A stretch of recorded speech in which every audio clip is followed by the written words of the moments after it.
On the 21st of April, 1980, a female ran across the Boston Marathon finish line with the record-setting finish time of 2 hours, 31 minutes, and 56 seconds. She was a 23-year-old Cuban-American New Yorker, and her name was Rosie Ruiz. But as she climbed the podium to accept her wreath, she seemed unnaturally relaxed and strangely sweat-free, which immediately triggered misgivings and suspicions among spectators, experts, and the press. And a short 8 days later, she was stripped of the title as evidence emerged that she had cheated, secretly starting the race half a mile from the end. And she was subsequently found to have cheated in the New York City Marathon by riding on the subway for most of the race. And in the following decade, she was jailed for embezzlement and drug-related felonies. But she is far from the only figure to have been found cheating in a marathon. In 1896, Spiridion Belokas of Greece rode in a carriage for some of the Olympic marathon in Athens. And in 1904, Frederick Laws of New York drove a car for part of the Olympic marathon in St. Louis.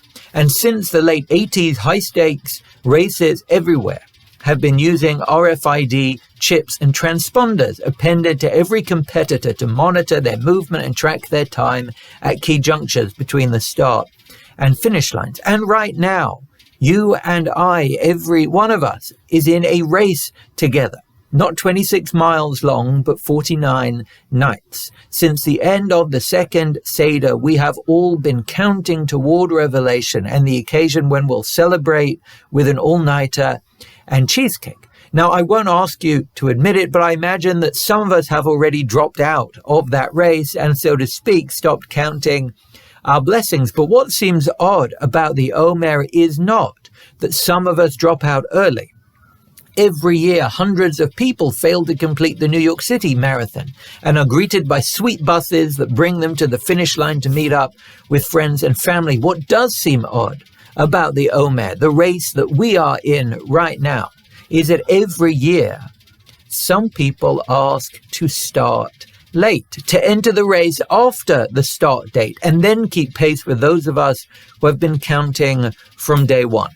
And among those who ask to start late are boys and girls who come of age in the middle of the race, just as the bar mitzvah boy we had in shul this morning. At the second Seder, he and anyone else celebrating their bar or bat mitzvah in the middle of the Omer were minors, legally speaking, and not only exempt from halachic obligations, but ineligible to fulfill them. Childhood is a profoundly important and protected developmental stage in Jewish tradition, which, despite meticulous training for the age of majority, comes with an insistence on blanket immunity and comprehensive legal exemption. So only moments ago, in shul this morning, the father of the bar mitzvah boy declared he and the mother's legal release from responsibility for their son's behavior, Potrani me'enosho shalazeh, making a radical transformation in his standing. Until bar or bat mitzvah, every element of Jewish life is a kind of rehearsal for the purposes of habit forming and has no more legal weight than diplomatic decisions made at a model UN or legislation passed at a model Congress. But with sunset, at the end of the 12th or 13th year, everything changes. Suddenly, every intentional act carries the freight of moral responsibility, legal culpability, and criminal liability. Literally overnight, time turns boys into men and girls into women, both of whom now need to know whether they can or should or may or must not join the 7-week-long Omer Marathon. If they missed the starting pistol, is it too late to participate in our collective national race toward revelation? And there are essentially two major views among the halachis of today. The first view, propounded by the intellectually inimitable former Sephardi chief rabbi of Israel, Rav Ovadia Yosef, is both deeply paradoxical and profoundly consistent. In his view, to start the race to revelation late would be like behaving like Rosie Ruiz, So a boy or girl who become B'nai Mitzvah in the middle of the Omer are prohibited from counting with a bracha, as that would be for him to enter the race late and thus say God's name repeatedly in vain. And this is where the paradox appears, because for Rav Ovadia Yosef, before their bar or bat mitzvah, the boy or girl should count the Omer with the bracha for educational reasons, or in the halachic vernacular, mishum chinuch, because pedagogic preparation for a life of multifarious religious, civic, and ritual obligation not only permits, but insists on parents or teachers having their children or students practice, rehearse, and train. But with the age of majority for Rav Ovadia Yosef comes the personal, moral, and legal responsibility, so the training wheels come off. And part of adulthood is knowing when to stop. So in the middle of the Omer, not having missed a single night, Rav Ovadia Yosef suggests that men and women fresh to adulthood need to cease counting the Omer with a bracha and wait till next year to start the race on the second day of Pesach with the rest of us.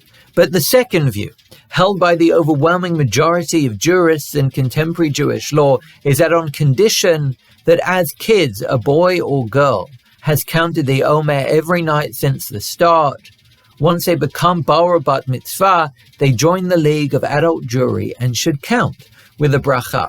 It is true, this view concedes, that as minors, children do not have the eligibility to fulfill any of the many religious or civic responsibilities of Jewish life, and any rites that they do perform function only as all-important practice.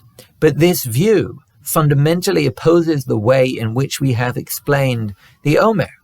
For a whole slew of rabbinic authorities, Sfirat HaOmer is not a 7-week-long marathon, but 49 separate sprints. Each night is a distinct stage on the journey toward revelation and its own independent mitzvah, which is why each night comes with its own bracha.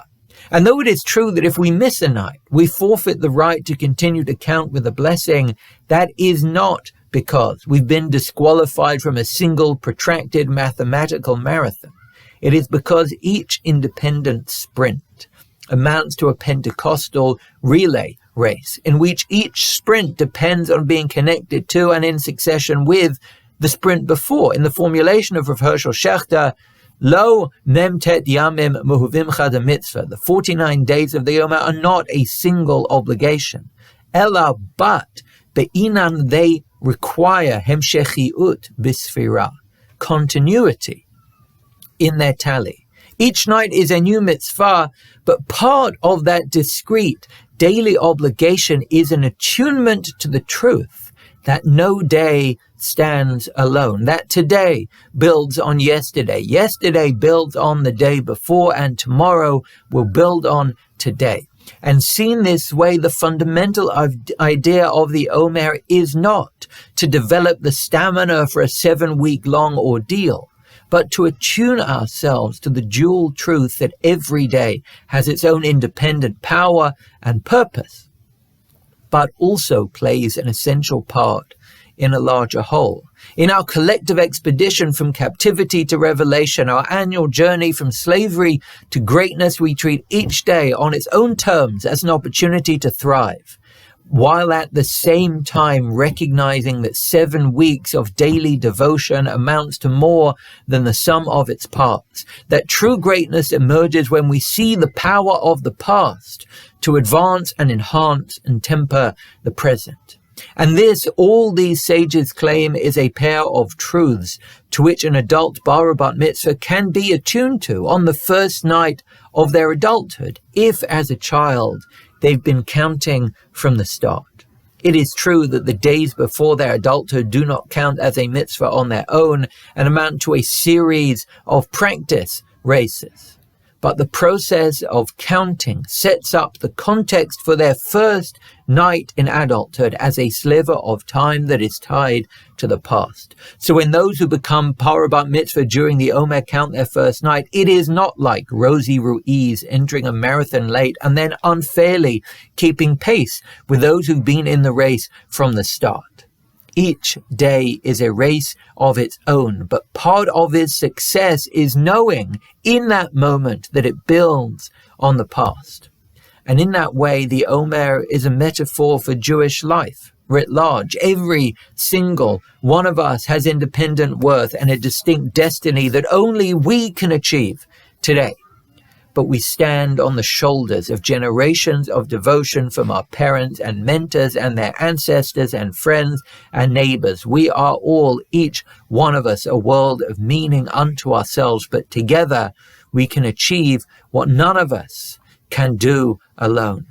May we all be blessed with health and success and happiness every single day as we try to weave the threads of sensitivity and commitment and generosity into a lifelong historic tapestry of love and charity. And may we all find ways to harness the power and the promise of every single day, knowing that tomorrow depends on today.